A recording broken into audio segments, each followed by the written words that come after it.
Que la grâce de notre Seigneur Jésus-Christ, l'amour de Dieu le Père et la communion du Saint-Esprit soient avec vous tous. Amen. Aujourd'hui, je vais prêcher sur Luc 7, 36, 50, donc le récit de l'évangile que nous avons entendu ce matin, sur la rencontre entre Jésus et cette femme pécheresse qui, avec un parfum précieux, a lavé ses pieds et les a essuyés avec ses cheveux. Je vais commencer par relire les 3 premiers versets. Un pharisien pria Jésus de manger avec lui. Jésus entra dans la maison du pharisien et se mit à table. Et voici une femme pécheresse qui se trouvait dans la ville, ayant su qu'il était à table dans la maison du pharisien, apporta un vase d'albâtre plein de parfums et se tint derrière aux pieds de Jésus. Elle pleurait, et bientôt elle lui mouilla les pieds de ses larmes, puis les essuya avec ses cheveux, les baisa et les oignit de parfum. Le récit commence par une action de grâce, un acte de reconnaissance venant d'une femme éprouvée, éplorée, qui témoigne aussi bien de sa tristesse que de son amour. C'est ce qui peut paraître étrange, elle exprime les deux en même temps. Elle est aussi le miroir d'un autre personnage qui lui aussi fait un don, un autre don. Le pharisien Simon qui invite Jésus chez lui pour un repas, lui fait la grâce de son hospitalité. Et ne croyez pas que c'est un repas à la bonne franquette, ce n'est pas quelques knacks et des stixis qu'on offre à Jésus-Christ. Vous pensez bien que le pharisien qui appelle Jésus maître, y a mis les formes. Très certainement que ce pharisien avait aussi des serviteurs qu'il a fait travailler pour Jésus afin que lui soit préparé un bon repas et qu'il soit accueilli dans les meilleures conditions. Donc, comme cette femme, il a donné quelque chose de précieux à Jésus. Lui, tout un repas, elle, un parfum. À quoi sert un parfum ? Pour nous, c'est pour nous faire sentir bon quand on est déjà propre. Mais dans un pays où il fait chaud et où il n'y a pas d'eau courante, un parfum, ça sert à masquer les mauvaises odeurs. Lui donc donne un bon repas au Christ, quelque chose qui lui coûte cher, mais il peut s'en séparer.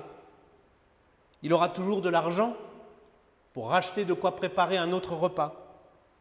Elle donne quelque chose de plus important, de plus essentiel pour elle, quelque chose qu'elle ne pourra pas remplacer aussi facilement. Déjà parce qu'on doute qu'elle en ait les moyens.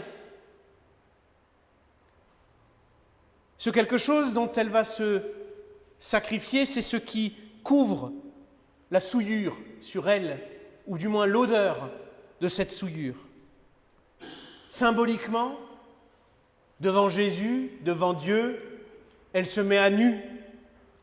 Elle se débarrasse de l'artifice qui pouvait la recouvrir et dissimuler ce qu'elle ne veut pas que les autres sentent ou voient.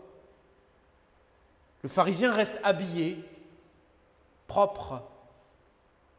Les deux ne sont pas montés l'un contre l'autre par le texte et nous ne devrions pas le faire.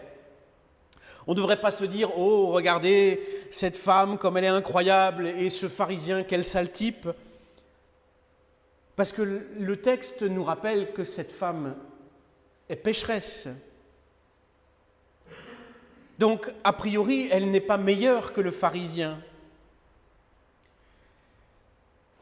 Nous ne devons donc pas faire de ce dernier une cible facile pour affirmer notre propre supériorité morale et spirituelle. Ce que nous montre le texte, donc, c'est que l'un n'est pas meilleur que l'autre, mais que l'un et l'autre réagissent différemment à une même réalité. Et c'est cette différence de réaction qui nous intéresse aujourd'hui et qui va nous enseigner beaucoup de choses. Tous les deux le savent, ou au moins le réalisent à un moment du récit, ils sont pécheurs. Versets 39 à 43. Le pharisien qui avait invité Jésus, voyant cela, dit en lui-même, si cet homme était prophète, il saurait qui et de quelle espèce est la femme qui le touche. Il saurait que c'est une pécheresse.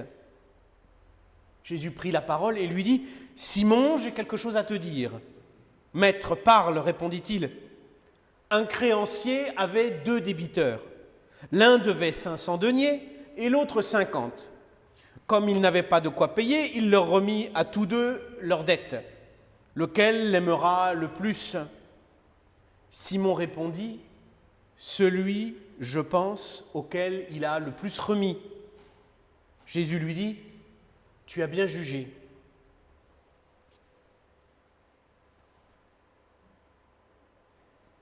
Simon est-il scandalisé par la présence de cette femme ou est-il juste en questionnement ? Je sais qu'on pourrait avoir tendance à dénoncer sa réaction en se disant encore une fois « Ah mais quel sale type, il ne voit donc pas la noblesse, la générosité, la grandeur d'âme de cette pauvre femme. Il va tout de suite la traiter d'impure, de pécheresse, de dire que c'est une honte. Et puis en plus, il doute de qui est Jésus en se disant que si vraiment il est un prophète, il aurait dû le voir, etc., etc. Mais dans la culture dans laquelle se trouve Simon, l'impur ne peut pas côtoyer le pur, le malsain ne peut pas côtoyer le saint, car il y a risque de souillure. Et toute la vie religieuse à laquelle il participe et dont il fait partie est organisée autour de ce principe de séparation entre ce qui est pur et ce qui est impur. Donc quand il voit une femme notoirement pécheresse, donc impure, venir toucher quelqu'un qui est présenté comme prophète, ce à quoi il pense, c'est mince. S'il était vraiment prophète, il verrait qu'elle est impure et ne la laisserait pas le toucher. Ce qui serait logique et cohérent. Simon pense comme quelqu'un qui a bien compris la loi. Et on ne peut pas lui reprocher de l'avoir bien comprise et de se demander pourquoi elle n'est pas appliquée sous son propre toit par celui qui prophétise tant et fait tant de miracles, ce prédicateur itinérant appelé Jésus-Christ, dont certains disent déjà qu'il est le Messie. Alors oui, il se questionne sur ce qui est en train de se passer. Mais il ne comprend pas ce que beaucoup de gens n'arrivent pas à comprendre. C'est que le Christ peut porter le péché sans être pécheur lui-même. Il n'a pas les moyens de le comprendre ça encore, parce que la croix n'est pas arrivée. Et nous-mêmes, est-ce que nous arrivons vraiment à le comprendre ? Qu'il peut porter notre péché sans en être affecté. Qu'il a le dos large, parce que la croix est large. Parce qu'il a déjà payé le prix depuis bien longtemps, avant même que vous commettiez les péchés que vous avez commis ce matin. Il avait déjà payé. Donc, lui ne comprend pas que Jésus porte nos péchés et qu'en se laissant toucher, il reçoit ce que cette femme porte sur elle de moins beau et de moins recommandable. Il l'accueille et le porte à son tour, le reçoit à son tour. Il reçoit ce qu'elle répand avec larmes. Et pourquoi le fait-il ? Parce que c'est le seul moyen pour lui remettre sa dette. Il doit la porter à sa place. Quand le créancier vous remet votre dette, il faut que ça lui coûte quelque chose. Il faut que ça lui coûte au moins le montant de ce que vous lui devez, plus les intérêts, plus la souffrance des clous sur la croix, plus la mort et l'abandon ressentis par le Fils de Dieu. Jésus montre alors, plus il remet une dette importante, et plus grande sera la reconnaissance de celui qui a été absous.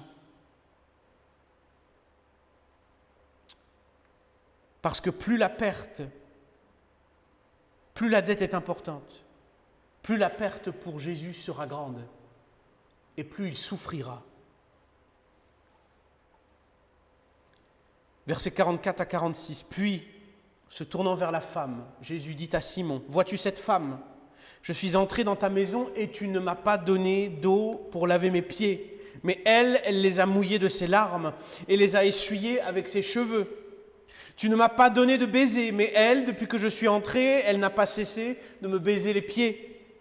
Tu n'as pas versé d'huile sur ma tête, mais elle a versé du parfum sur mes pieds. » Pourquoi est-ce que cette femme lave les pieds du Christ? Pourquoi est-ce qu'elle utilise un parfum de grand prix qu'elle ne pourra peut-être jamais remplacer? Pourquoi est-ce qu'elle pleure? Pourquoi elle essuie ses larmes avec ses propres cheveux, sa parure, sa beauté? Pourquoi elle donne sa bonne odeur, ce qui masque son péché, ses beaux cheveux, ce qui embellit son visage, son apparence, c'est son apparence qui masque ce qui ne doit pas être vu? Pourquoi se met-elle à nu devant Dieu? Pourquoi est-elle en vérité devant lui? Parce qu'elle est reconnaissante. Le don du parfum et de ses cheveux, c'est le don de ce qui faisait écran, ce qui maintenait des apparences qu'elle pouvait encore contrôler. C'est le signe qu'elle a admis son péché, qu'elle accepte de recevoir le regard de Dieu sur elle. Ses baisers sont le signe de sa reconnaissance et de son amour pour Christ, pour ce qu'il a fait pour elle. Ses larmes sont des larmes de joie et de peine. De joie de se savoir profondément aimée et pardonnée, et de peine d'avoir été si pécheresse. Voici le sens profond de ce que cette femme fait et donne à notre Seigneur. Une puissante et profonde reconnaissance envers lui pour tout ce qu'il a fait pour elle. Elle se met à nu, elle assume la grandeur et l'horreur de son péché. Il ne la repousse pas, il l'accueille, il l'aime et lui rappelle qu'il l'a déjà pardonné. Elle l'embrasse et elle lui donne ce qu'elle a de plus précieux. Elle pleure. Et nous? Dieu nous a-t-il si peu pardonné pour que nous n'ayons pas envie d'en pleurer? Dieu nous a-t-il si peu pardonné pour que nous ne lui donnions que si peu de nous-mêmes? Dieu nous a-t-il si peu pardonné pour que nous trouvions si peu de temps à lui consacrer? Qui croyons-nous que nous sommes? Pensons-nous que nous maîtrisons notre vie, que notre bonne réputation en témoigne, que notre compte en banque en témoigne, que notre réussite professionnelle ou familiale en témoigne? Nous devrions être à genoux et en pleurs devant la croix. Nous devrions être couverts de honte face à la profondeur de notre péché. Nous sommes si éloignés de Dieu que nous ne le réalisons même plus. Nous sommes si étrangers à sa sainteté que l'idée même que nous puissions nous en vouloir nous fait hausser les épaules. Après tout, nous préparons un splendide repas pour le Seigneur. Nous donnons du temps et même de l'argent, de bon cœur. Suis-je en train de vous dire que nous devrions donner plus ou produire plus d'œuvres? Non, peu importe le temps et peu importe la somme d'argent que vous dépenserez, ce qui importe, c'est le parfum et les cheveux. Ce qui importe, c'est la mise à nu, la vulnérabilité et la faiblesse qui font pleurer de joie, d'être accueillis par le Seigneur. La sincérité de votre amour. Depuis combien de temps n'avons-nous pas ressenti cette vulnérabilité face à Dieu? Quelle joie pour moi de me rappeler de ces moments de grande faiblesse où je peinais à avancer dans ma vie, où je sentais jusque dans mes os que j'étais faible et qu'un coup de vent pourrait me faire tomber. Mais je sentais aussi, à ces moments-là, profondément dans mon cœur, que ce coup de vent n'arriverait jamais parce que Dieu me tenait, Dieu me soutenait. Plus j'étais faible, et plus je sentais que Dieu me tenait. Avons-nous oublié cette sensation? Avons-nous succombé à l'appel du monde qui nous demande de tout prévoir, de tout préparer, de tout remplir, de tout assurer? Avons-nous cédé aux illusions de sécurité? Est-ce que vous croyez être en sécurité? Mais vous pouvez perdre tout d'une seconde à l'autre. Vous pouvez mourir d'un instant à l'autre parce que Dieu peut tout vous retirer d'un instant à l'autre, car il a tout pouvoir sur vous et sur tout ce que vous possédez. Si nous ne nous mettons pas à nu comme cette femme pécheresse, ce n'est pas parce que nous manquons de péché, mais c'est parce que nous refusons d'admettre que nous en avons. Nous maîtrisons le repas avec lequel nous invitons le Seigneur. Nous maîtrisons ce culte que nous célébrons une fois par semaine, une fois par mois. Pas plus, surtout pas plus.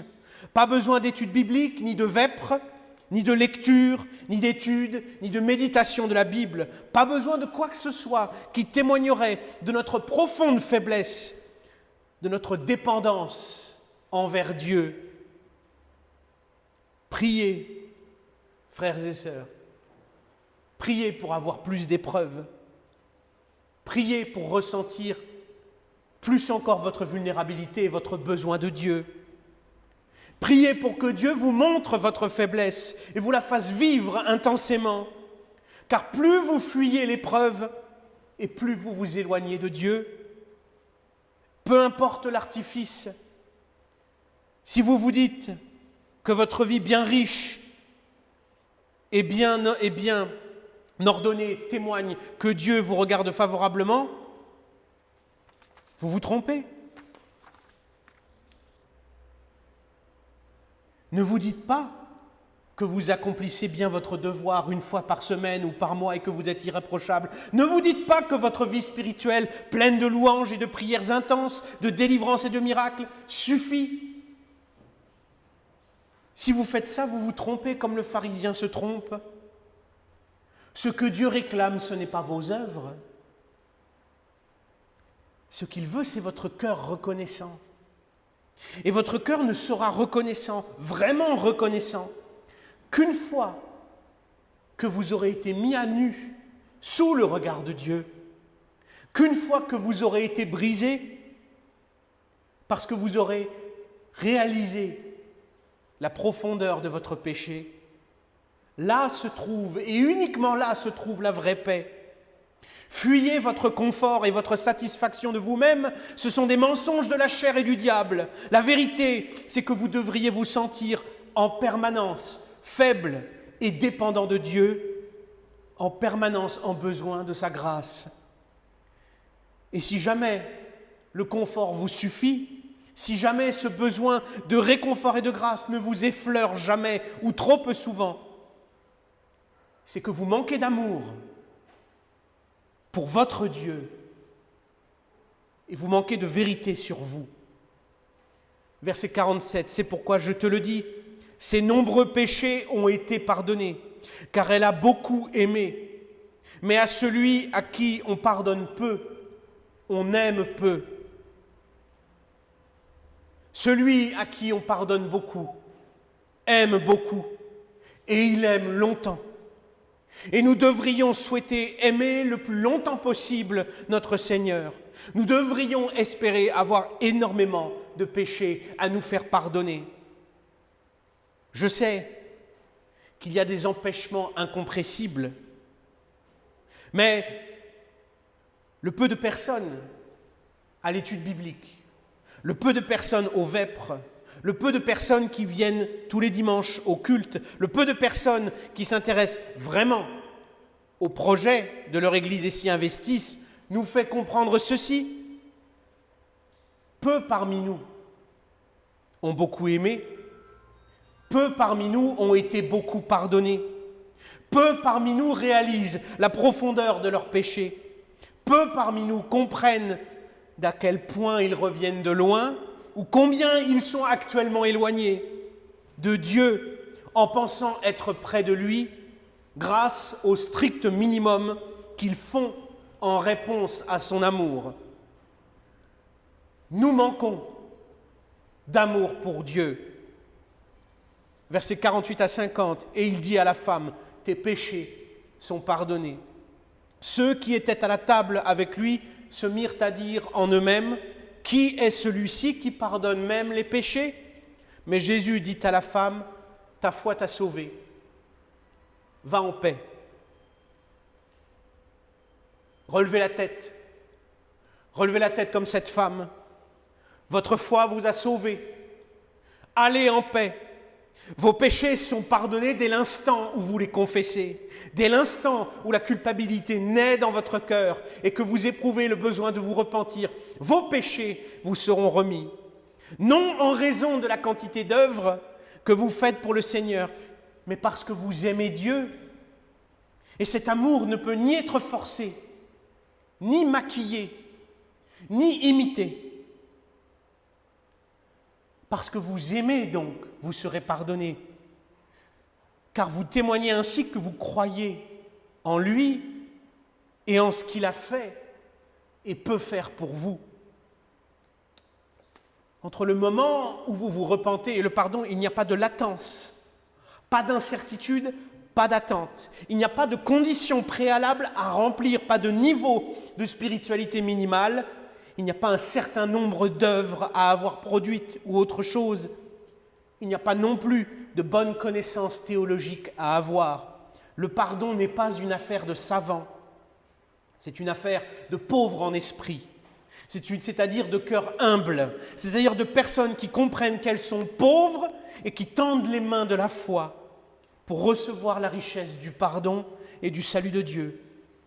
Et voici ce qui se produit. Le Seigneur vient et vous pardonne. Il tient sa promesse, non à cause de vos œuvres, mais à cause de votre foi. Vos œuvres, elles témoignent de votre foi, mais vos œuvres ne vous obtiennent pas votre salut. C'est la miséricorde, l'amour de Dieu pour vous qui le fait. Est-ce que vous le voyez, ce grand amour? Est-ce que vous le sentez dans votre vie? Est-ce que vous allez le vivre, vous aussi, pendant le repas que nous allons célébrer, pendant la Sainte Seine que nous allons partager aujourd'hui? Êtes-vous prêts à recevoir le pain et le vin, l'amour de Dieu dans le corps et le sang du Christ brisé, versé et livré pour vous, pour la rémission de vos péchés? Jésus s'est exposé à la souffrance et à la mort pour vous sauver. Il s'est laissé clouer à la croix avec vos péchés pour vous sauver. Vous pouvez être plus grand encore que cette femme qui a lavé ses pieds, car vous pouvez savoir ce qu'elle ne savait pas. Vous avez sous les yeux l'étendue de l'amour de Christ pour vous. Vous avez la preuve qu'il vous a tant aimé, qu'il a donné sa vie pour vous racheter. Réjouissez-vous, car aujourd'hui, pendant ce culte, il vient agrandir votre amour pour lui. Vous l'avez entendu pendant l'absolution. Tous vos péchés ont été remis au nom du Père, du Fils et du Saint-Esprit. Pardon qui sera répété pendant le sacrement de l'autel et qui est proclamé en ce moment même, par cette prédication de la parole. Frères et sœurs, réjouissez-vous, car Dieu est présent parmi nous en ce moment. Il vous donne sa grâce en ce moment. Il vous remet tout ce que vous voulez lui remettre maintenant. Et il veut que vous l'aimiez immensément. C'est pour ça qu'il va vous remettre vos péchés. C'est parce qu'il veut que vous l'aimiez. Il veut tout porter à votre place de vos péchés et de vos infirmités. Vous pouvez tout lui donner. Vous pouvez tout enlever et poser au pied de la croix. Parce que c'est sans ces poids que vous pourrez l'aimer autant que vous devriez l'aimer. Il va tout emporter avec lui. Il va vous libérer. Il va ressusciter sans rien de ce que vous lui aurez mis sur les épaules. Il a vaincu la mort et votre péché pour vous. N'ayez donc aucune honte, aucune crainte. Il vous appelle à l'aimer. Il vous appelle à tout lui remettre de vous. Celui qui s'humilie devant Dieu n'est jamais rejeté, mais il est relevé. Et celui qui reçoit le pardon aujourd'hui dans la foi repart en paix, comme la femme de l'Évangile.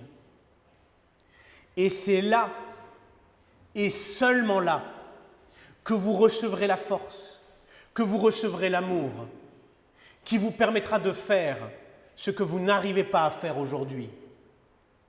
C'est là et seulement là, après vous être repenti et avoir reçu le pardon, que vous pourrez aimer Dieu avec suffisamment de force pour honorer sa présence dans votre vie, pour produire des œuvres justes qu'il a préparées d'avance pour vous, pour servir son Église qui vous annonce et vous transmet son pardon, comme vous êtes appelés de toute éternité par Dieu à la servir, cette Église qui a tant besoin de vous.